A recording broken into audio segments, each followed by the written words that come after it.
para o outro lado, enquanto despedia a multidão. E despedida a multidão, subiu o monte para orar à parte. E chegada já tarde, estava ali só.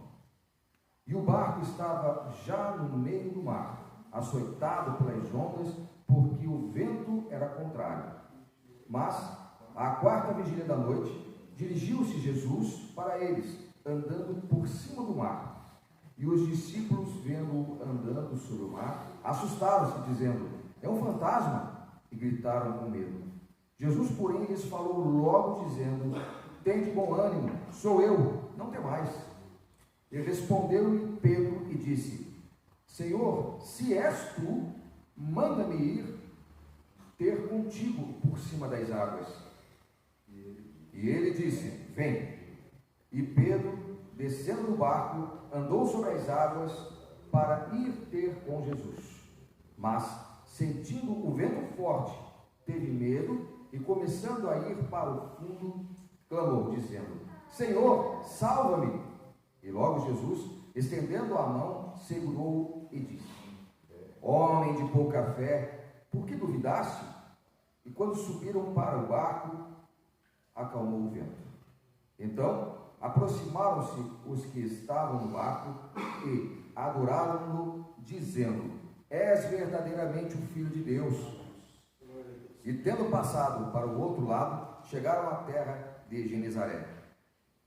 E quando os homens daquele lugar o conheceram, mandaram por todas aquelas terras em redor e trouxeram-lhe todos os que estavam enfermos e rogavam-lhe que ao menos eles pudessem tocar a orla da sua roupa, e todos os que a tocavam ficavam sãos. Senhor Deus, Pai grandioso, Criador dos céus e da terra, Criador do universo e de todos os planetas, nós estamos aqui, Senhor Deus, para fazer a tua obra. Fala com a tua igreja, Senhor Deus, fala com a tua igreja, que não apareça eu, mas sim a tua palavra, o teu nome santo, Senhor Deus, para que possa transformar, quebrantar essa tua igreja, para que possamos viver com a tua glória, Senhor Deus, mortificados e exaltando o teu nome, que assim seja. Pode sentar aí, amém.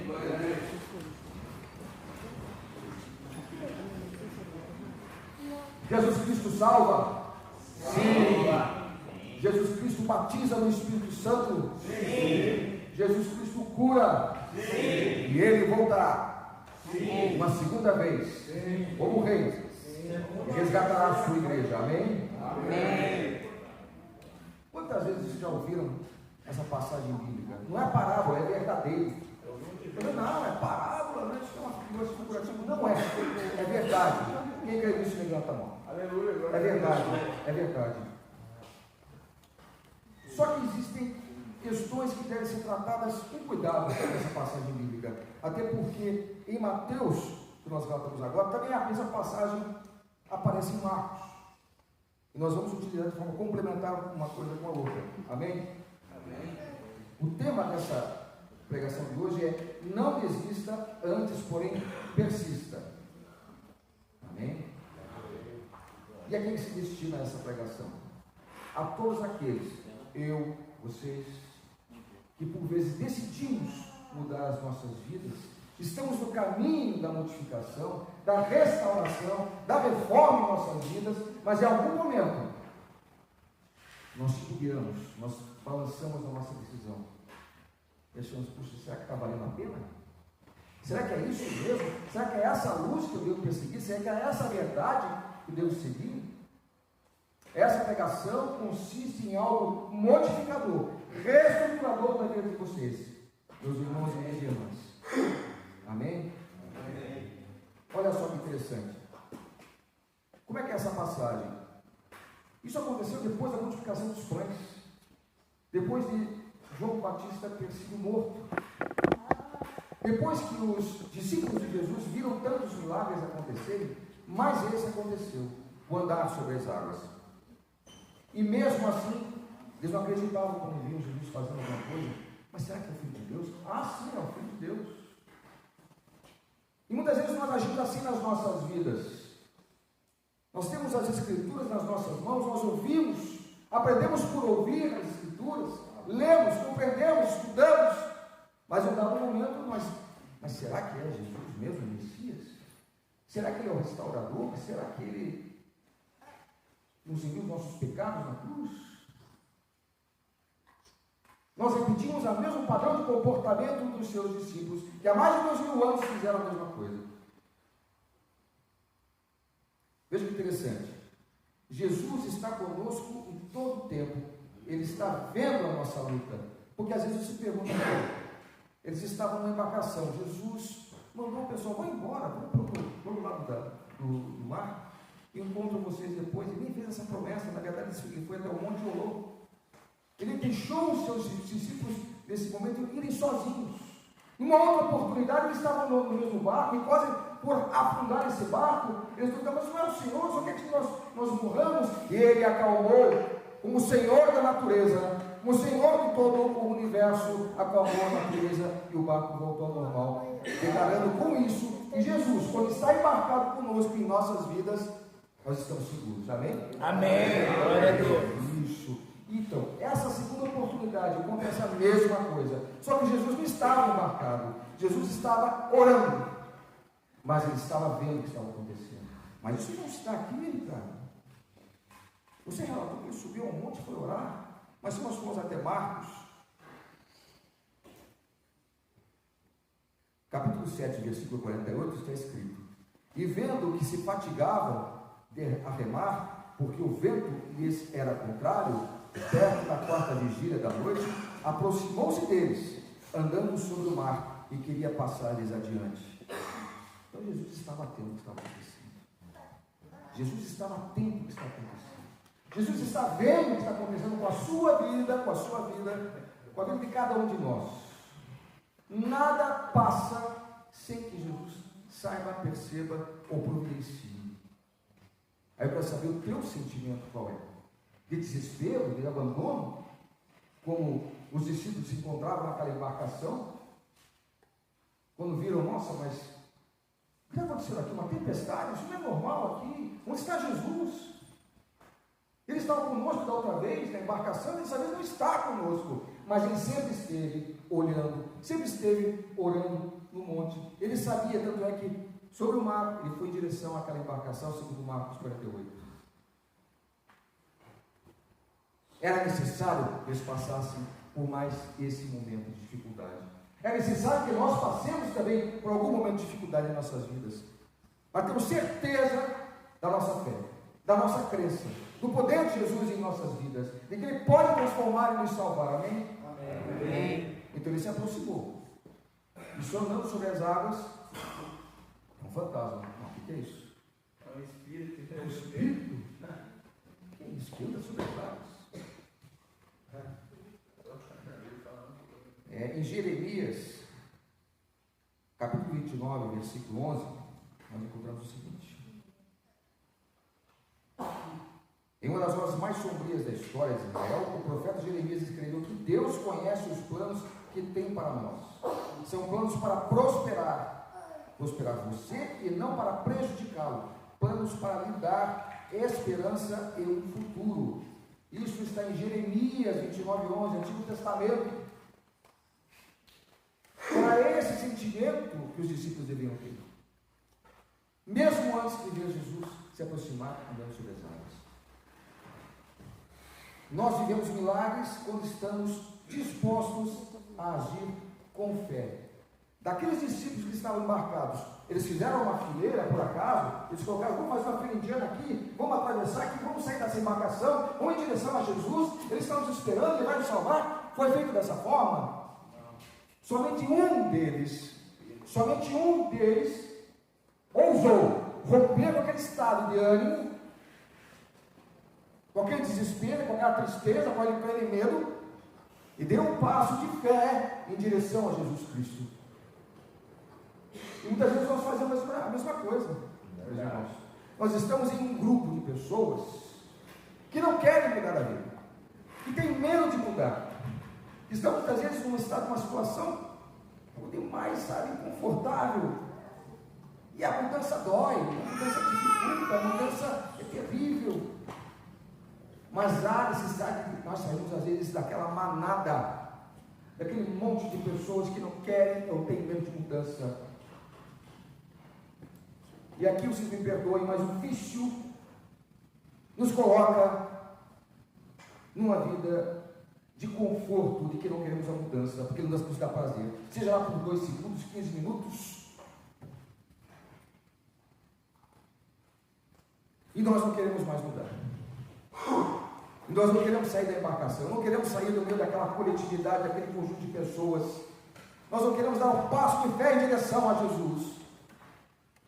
Nós queremos ficar ali. Mas Pedro fez diferente. Ele saiu da embarcação e foi em direção a Jesus. Então hoje, a primeira lição dessa igreja, que já foi aprendido, quando vocês entraram pelas portas da morada de Deus, é que vocês deram o primeiro passo em direção à mudança da vida de vocês. Glória a Deus, aleluia. Glória a Deus. Glória a Deus por vocês que decidiram sair do meio daquela manada, sair do meio daquela quantidade de pessoas que não prestavam para mais absolutamente nada, se estragaram a vida de vocês e resolveram mudar, se transformar. Glória a Deus. Na vida de vocês. Sim, E com a tua transformação, minha irmã, meu irmão, vocês transformam a vida da família de vocês. Porque quando uma pessoa está doente na família, a família inteira adoece. é verdade, sim. Verdade, sim. A tua família não merece isso. Os teus pais não merecem isso. Os teus irmãos, filhos, parentes. Ninguém merece isso. E você percebeu nesse momento, quando entrou aqui na morada de Deus, não, eu quero deixar essas coisas para trás. E foi o que Pedro fez. Ele deixou a embarcação para trás, deixou aquela quantidade de pessoas para trás para mudar a vida dele, seguir em direção à verdade, que era Jesus. E historicamente, isso acontece. 300 anos antes do nascimento de Jesus Cristo, existia um general romano que foi invadir uma cidade chamada Cartago. Por 3 vezes, foram 3 guerras que eles não estavam conseguindo dominar aquela cidade, invadir. Ele chegou a um ponto em que eles, quando chegaram na costa da África, onde Cartago fica na África, saíram lá da Itália, vieram para a África, encostou a embarcação, desembarcou todo mundo. Vamos! Eu quero os sargentos, quero os escravos, quero os servos, quero os tenentes, quero a guarda em toda em território seco. Abandone os barcos. Pô, bacana, abandonou o barco, tudo bem, está tranquilo. Queimem os barcos agora. Destruam os barcos. E assim foi feito. Pedro olhou para trás, começou a embarcação. Ele só tinha um caminho para ir, em direção a Jesus. Esses militares também saíram da embarcação, queimaram as embarcações, não tinha mais para onde voltar, não tinha como voltar para a Itália. E venceram. Pedro deve vencer. Venceram. O medo nos paralisa. O medo impede que prossigamos. Então a gente tem que estar bem claro isso na mente da gente. Qual é o foco que eu quero ter na minha vida? O que eu estou deixando para trás? Não estou dizendo para você deixar para a tua família para trás. Estou dizendo para deixar maus hábitos para trás. O medo para trás. A dúvida. Para não voltar mais. Porque muitas vezes as pessoas caminham em direção à mudança, mas carregando bolas de ferro, tá? Que são relações tóxicas, que são vícios, que são estou com vontade de voltar, estou com medo de mudar, e isso atrasa a tua progressão, isso atrasa a tua reforma, a tua reparação. Amém? Amém. Então, deleta este Cartago, destruam Cartago, queimem os seus navios, avancem em direção ao que vocês pretendem, e o que vocês pretendem está nos braços de Jesus. Glória a Deus. Amém? Amém. E vocês vão ter que fazer um foco. Porque é um tempo de mudança sem foco. Às vezes eu estou no meu serviço, quero fazer um monte de coisa. Quem me conhece sabe disso. Eu quero fazer, mexer com prazo, mexer com papel, mexer com não sei o que lá, da hora, não sei o que lá, telefonar, e não sai nada. E você sai muito mal feito. Se você não tiver foco, se você não tiver prioridade, porque não existem prioridades, um leque de prioridades. Maravilha se fosse assim, né? Prioridade é uma só. A tua mudança. Se você tiver um foco espiritual na tua vida, você consegue fazer com que as coisas fiquem mais claras no teu caminho, irmãos. Uma passagem interessante aqui.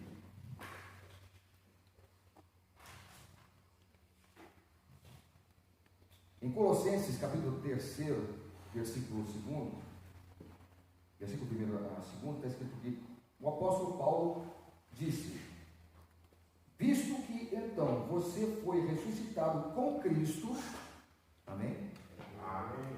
Foi ressuscitado com Cristo.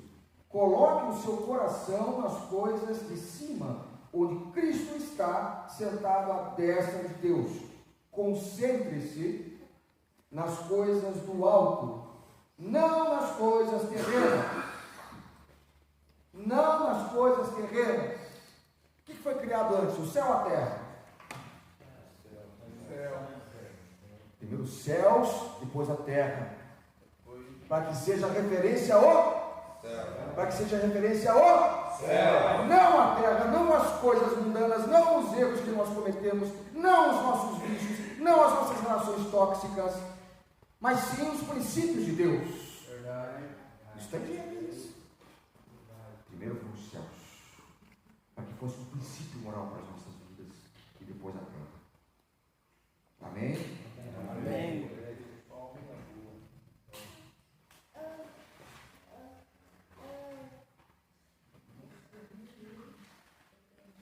Enfim, e a pregação já é bastante curta. Tendo esse texto de Mateus, capítulo 14, versículo 22 até o 36, nós vemos que Deus não nos abandona, Ele conhece as nossas lutas.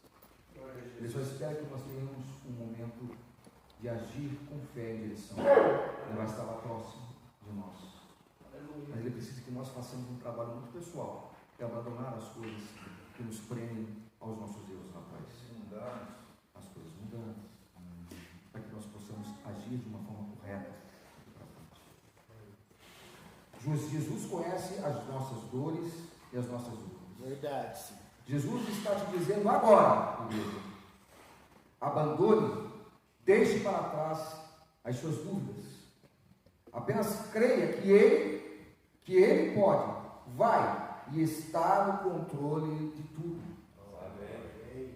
Jesus está dizendo para essa igreja: vem. Glória a Deus. Vem. Eu estou esperando. Aleluia. Deus te deu a liberdade para apenas seguir adiante com as coisas erradas, os seus vícios, os seus erros, ou ser definitivamente o protagonista da sua história. Alguém pode escrever a sua história? Só você.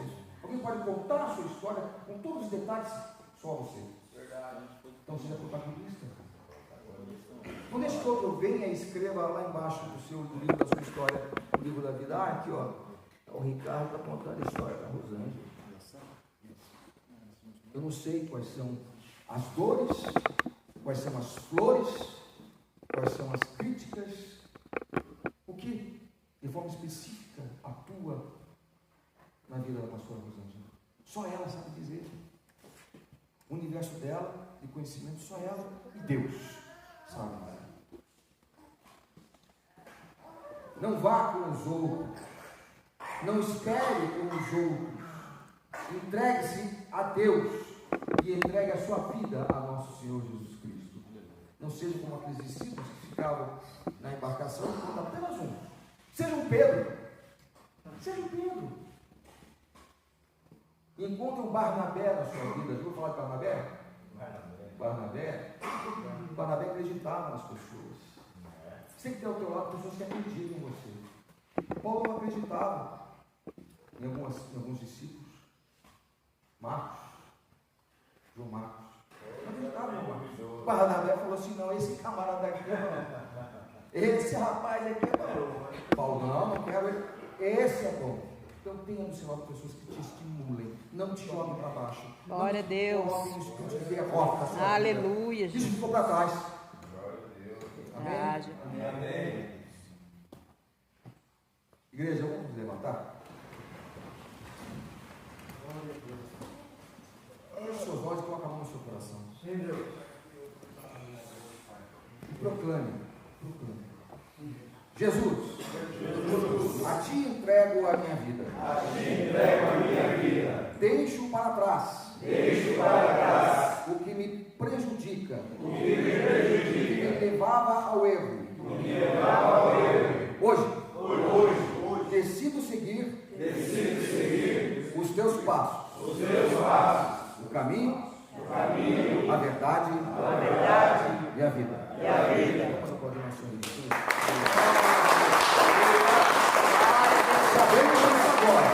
Sabendo disso agora, quem não aceitou Jesus para a sua vida ainda?